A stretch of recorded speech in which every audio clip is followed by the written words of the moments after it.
Today, welcome back to the channel. Hi Deacon. Yes, Deacon's going to be in the video. You're kind of in the way though. Yes, you're kind of in the way. Welcome back to the channel. We're this part definitely isn't going to work out, but anyway. Today we're going to be doing something a little different. We're going to do an unboxing video.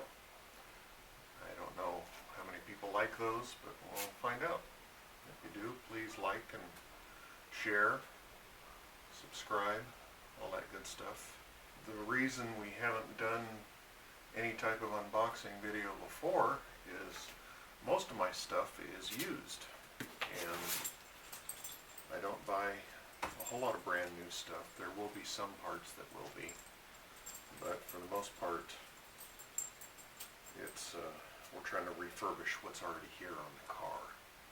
But this is the transmission for my Corvette, and this actually is something that I've dreamed about for years. I remember very distinctly when Doug Nash came out with their 5-speed transmission. I was a sophomore in high school, and I always dreamed that I would have one of those behind my big block in my '67 Corvette. Well, life changes a little bit. I can't afford a '67 now. Well, I could, as long as I could not have to worry about a place to live or eat. If I can get out of that habit, I can buy a lot of stuff. But it's changed a little bit. Instead, I have my '72 Corvette, which you can see the nose of, and it's going to be behind a small block for now. This is the original engine in this car, and I had showed in a prior video that someone had actually done some work on this. I just hate wasting stuff. I've actually got I don't know if you can see it in the camera, but behind it on the stand is a bare block for a 454 that I originally had bought, that I was going to put into this. And once I saw how good the small block was, I kind of felt bad tossing it off to the side. Don't worry, I've got plenty. I've got 2 other vehicles at least, possibly 3, that can go into. But anyway, for now, this is a fulfillment of a dream I had when I was sitting in high school class, probably government class, because the teacher was really nice, but man, that was a boring class. And I was actually going to buy a used one, but there aren't any, which is actually kind of good, because that means people like them and they're not selling them. So ended up having to go brand new. And right now, besides the purchase price of the Corvette, it's the most expensive thing I've bought so far. And we'll see if it lists here the exact amount, because I don't remember the exact amount right off the top of my head. Anyway, it's 132 pounds, which feels like more than that, but anyway. At the time of this video, I was able to get it on sale through Jegs, and they knocked $397 off of it. And once we got done with taxes and shipping, because this is such a heavy piece, it had to, and there it goes, had to ship it by truck. So that was $180 at the time of this video, plus taxes, ended up being just under $4,100 for this. But anyway, enough about that. Let's take a look at this thing. If people like it, get into it.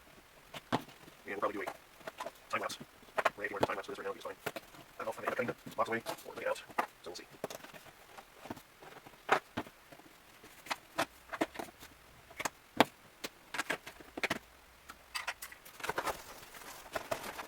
Oh, anybody who's interested, it is part number 7020526. B as in boy. And the B stands for the first gear ratio being 2.89, which on a 336 gear, first gear like that ends up being, I don't have my calculator / camera, it's over there, ends up being 9.8 to 1, something like that, which I've always heard you want to try for 10 to 1 being the perfect. But if I go the next step down, which is a 329, it ends up being 11 to 1, which is too steep for what I want to do. I guess if I wanted to enter it in tractor pulling, it'd be fine. So anyway, that's the transmission and the reasoning behind it.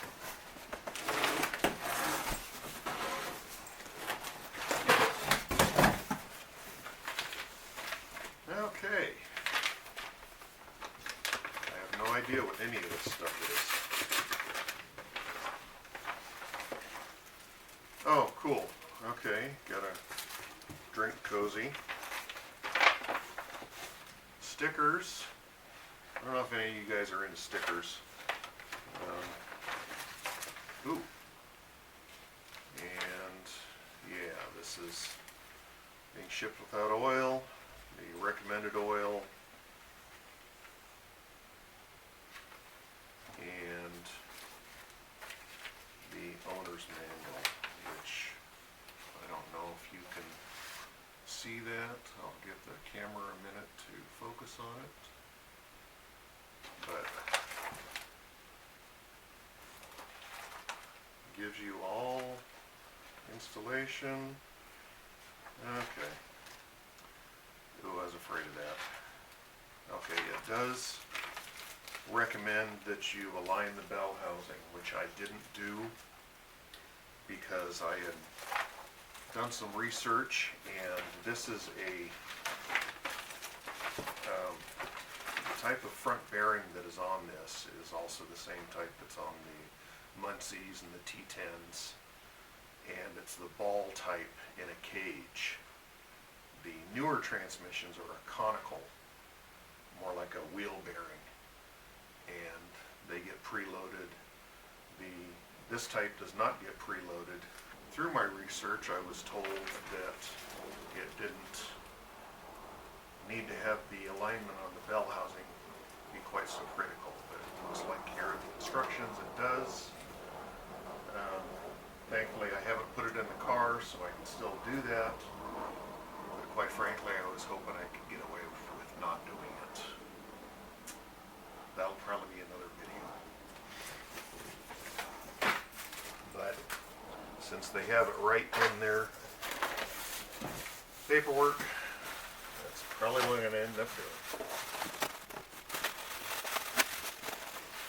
And I have no idea how to get this thing out of there. Alright, we're going to Deacon definitely not helping. Not the most elegant way. Looks like.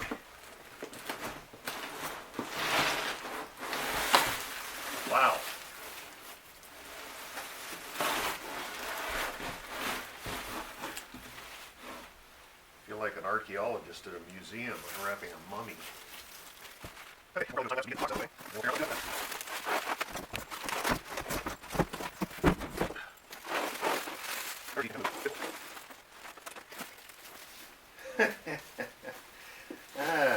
well, you don't have to worry about it getting damaged during shipping. I have no idea how you're supposed to get this off.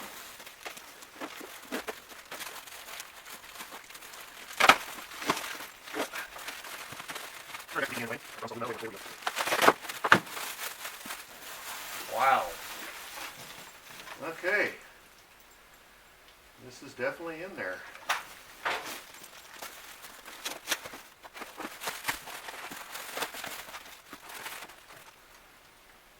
Might have to get a knife and cut this away.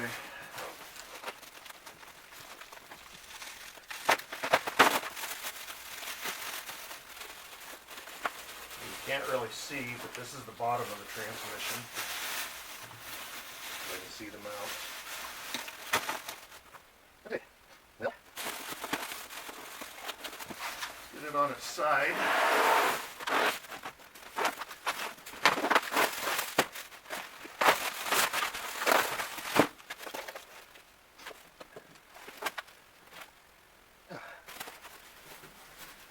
Now I shouldn't worry too much about scratching stuff up, but I paid a lot of money for this. Anyway, now that Deacon's out of the way, let's see it a little bit. And let me see if I can get it out the rest of the way.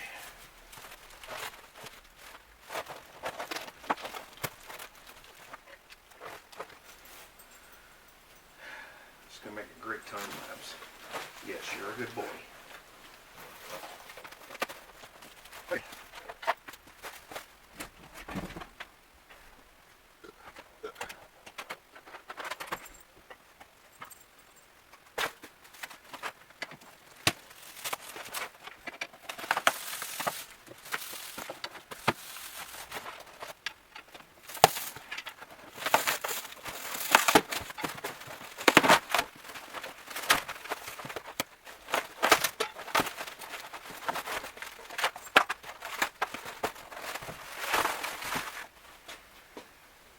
Well, that was like giving birth.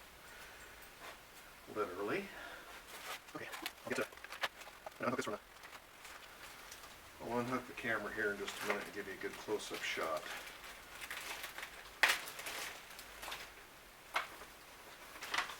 More stickers. And looks like instructions for the shifter. Okay, good. And I'll show you here in a minute. Looks like Richmond's already set it up.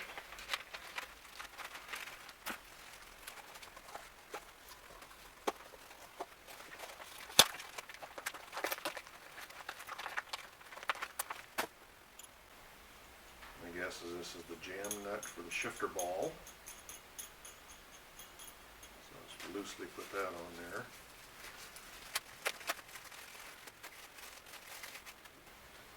And it comes with, hopefully the camera can pick that up, comes with the shifter pattern on it. Whereas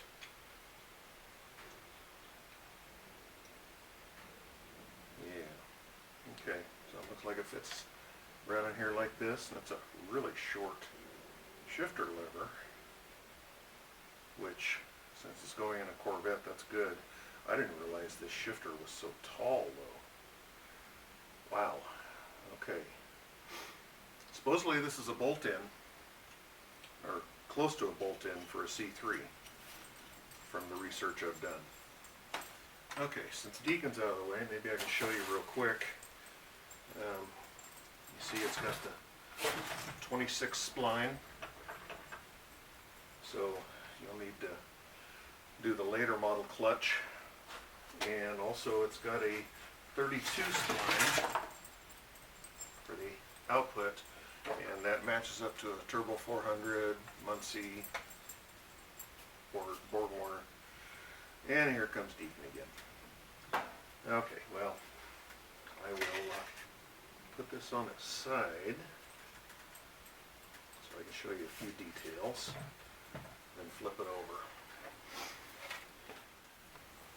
Okay, I was thinking I was going to have to do a separate video on setting up the shifter on this, but when you buy it, which I'm not opposed to with all the money that was spent, it looks like Richmond already sets up the shifter. So there's a quick overview of how it comes from the factory. Looks like down below, that's for the reverse light, which is good. I don't think I've ever run a reverse light on any of my cars with manual shift. And then looks like down there is the drain plug, which I might try to find a magnetic drain plug for that. And then of course the standard warning, no oil in it. And let me flip it back over here. And this will show,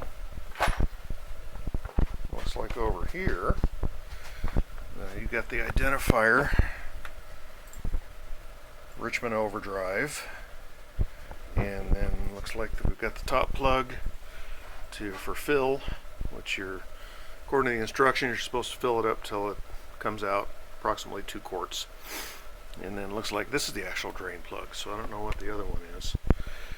And one of the things I was pretty sure I was going to have to do, you got to put a speedometer gear into this thing.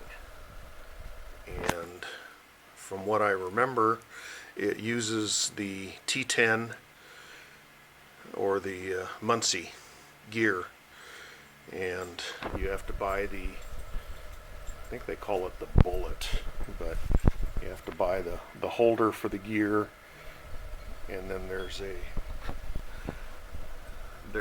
bolt that goes in to hold it in place, and I'll show that on a later video. Something I wasn't expecting was there's a Zerk there.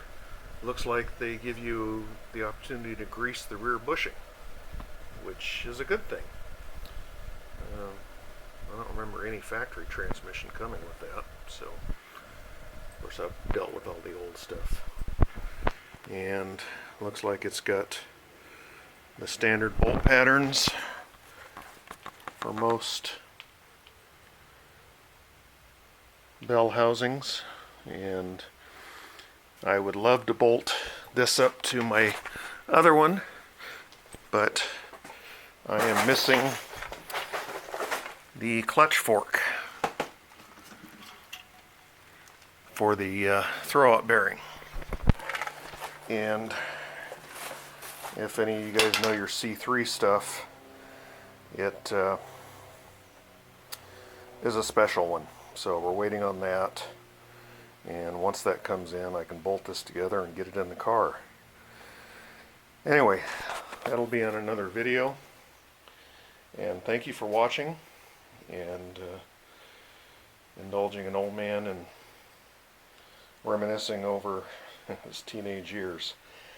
And I'm hoping that this will help anyone who's going to put a Richmond 5-speed in the C3. I know there's a whole bunch of transmission options. This is the one I happen to take because it was the one that I dreamed about for years. So, not putting down any of the other ones. Please don't put down mine. Anyway, I'll do another video when I'm getting ready to put this thing in the car. Again, thank you for watching.